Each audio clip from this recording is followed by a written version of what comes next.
Было падобна, што існуе таемны нябачны свет, які існаваў па-за мяжамі майго звычайнага жыцця. І цяпер, калі я сутыкнуўся з ім, я не захацеў вяртацца.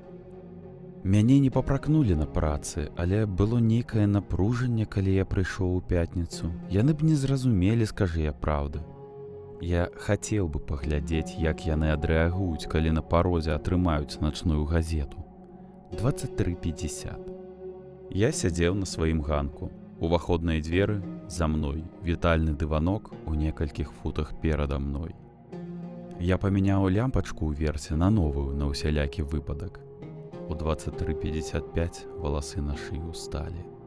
Здавалася, у паветры лунае дзіўная электрычнасць.